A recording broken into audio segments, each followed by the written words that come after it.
Here's a good question. What is the temperature that kills bacteria? If you said 160 degrees, you're correct. Bacteria dies at 160 degrees. Now, 160 degrees is a pretty high temperature. So when a chef or a cook is preparing a sauce, for example, they're going to cook it up to 160 degrees to ensure that all bacteria has been killed. But then they're going to reduce the temperature down to 140 because bacteria can't grow above 140. 140 is a little bit better holding temperature for a sauce because it's not going to be so hot on the tongue. Now, you wouldn't want to let that dip below 140 because between 40 and 140 degrees, or you'll hear some folks say 45 to 140 degrees, that's what's called the danger zone. Bacteria will grow and thrive at those temperatures. You get under 40 degrees and it's just too cold and bacteria will die and definitely cannot grow. This is important for us to know when it comes to understanding how to handle food, how to store food, and foodborne illnesses that can be associated with the poor storage of food or the poor handling of food. Can you tell me what the max temperature in a freezer is? This one's sort of a fun fact question. It's actually 32 degrees. And that's because the freezing temperature for water is 32 degrees. Thus, the max temperature in a freezer would be 32 degrees. Anything higher would make it a refrigerator. Here's a real important question. What does mise en place mean? Mise en place literally means put in place. Generally, this is a term used for organization in the back of the house. A chef will set their kitchen up so that everything is put in the same place every single time it's prepared. This increases productivity for the line cooks so that when they're preparing dishes and they look down, they can reach directly to an ingredient and it's always there and in the same place. They never have to hunt and peck to find it. It can also be very important to organize the front of the house in the same way. So in your server station, you always want to have the to-go cups in the same place, the coffee in the same place, the sweeteners in the same place, etc., etc. You can even use it out on the floor. You can create a mise en place plate that has your silverware on it, so that all your polished silverware sits in a mise en place plate that has forks, knives, spoons, and any other piece of silver you might need to set your table. Therefore, in between courses, when you're clearing off dirty silverware, you have a place where you can go to grab a plate real quick that has clean silverware on it. It saves you time and increases productivity because you don't have to run back to the kitchen to grab new silver for a table in between courses. Now here's the last general food quiz question. And it's really more of a fun fact question, but if you know the answer, give yourself a pat on the back. You have a high level of food knowledge. The question is, what are the 5 mother sauces? Now don't kick yourself if you didn't know these. It's okay. The 5 mother sauces are bechamel, velouté, espagnole, tomato, and hollandaise. And the little picture to the lower left side shows you what the sauces are made of. Bechamel is a cream or milk-based sauce. Velouté is a stock made from either chicken or fish. Espagnole is a stock made from beef. Tomato is obviously made from tomato. And hollandaise is made from egg.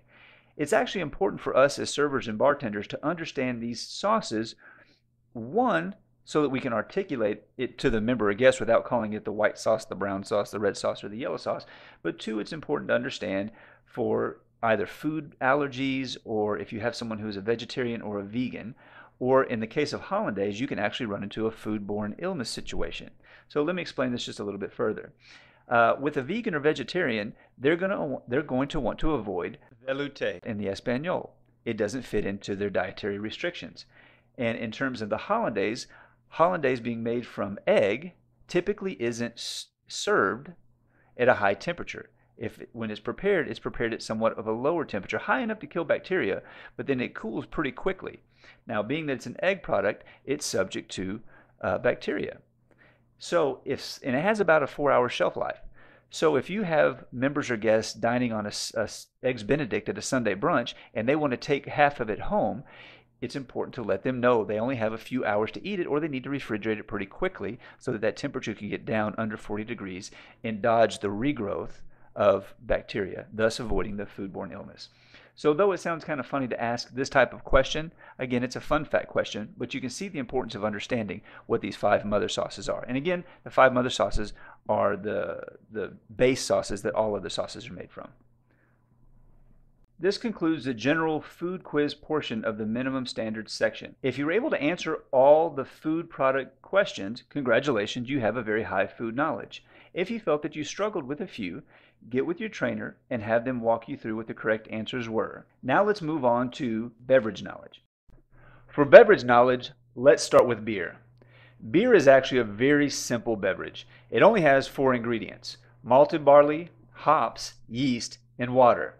But those 4 ingredients can be combined in many different ways to make many different flavors of beer. The big question you have to ask yourself is, when a member or guest orders a beer, what do you ring? Well, it's actually pretty simple. You have to start with the first question you ask the member or guest, and that first question needs to be lager or ale. Now, most members and guests might look at you and think, I don't know what either one of those are, or maybe they've heard of them, but they still sort of give you an odd look. This gives you an opportunity to educate your member or guest, and at the same time, you have the potential to upsell. So take a look at the 2 descriptions of lagers and ales, and we'll talk through it for just a moment. Lagers have a yeast that ferment at a very low temperature, meaning they're going to be quite a bit cooler. The most popular type of lager is a Pilsner. You've probably seen many Pilsner, the Coors Lights, Miller Lights, Bud Lights of the world. They usually have a very light golden color, and they're only aged for about 2 to 3 weeks. Ales, on the other hand, have yeasts that ferment at a much higher temperature. They're usually darker in color, and they're aged for about 4 weeks to 4 months. Because they ferment at a higher temperature, you can actually drink them closer to room temperature. They don't have to be quite as cold. So a stout, for example, like Guinness, can actually be consumed at room temperature. So in asking the lager or ale question, you not only appear as very educated on beverage, especially beer, when asking the question to a member or guest, but you're also directing the member or guest into a situation where you have the opportunity to upsell. The same logic that applies to beer also applies to mixed beverages. So in this example, we'll use whiskey to begin with. If a member or guest orders a whiskey soda, what do you ring? A lot of people's first inclination is to just ring the well whiskey, since that's what the member or guest ordered, whiskey soda. Just like with beer, there's a first question you ask. What type of whiskey would you like? There are many different types of whiskey grown all over the world.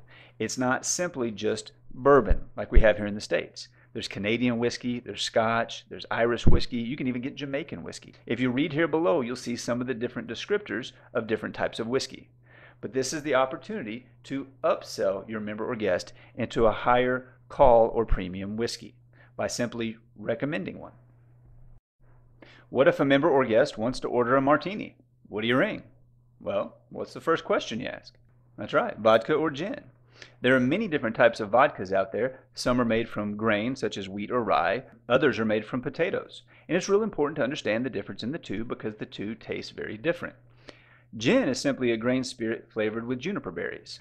Take some time with your trainer to tour through the bar and identify the various grain vodkas and the various potato vodkas that you offer. Now there's a second question that comes with martinis. Once they've selected gin or vodka and you've taken the opportunity to upsell based on the different types of vodka or even a higher quality gin, you can ask the second question, which is up or on the rocks. You can even ask a third question, which could be twist or olives and dirty.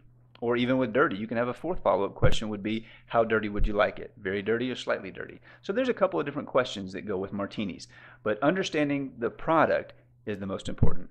Here, we can take the same philosophy and apply it to tequila. So if a member or guest were to come off the course and order a tequila shot with a beer, what would you ring?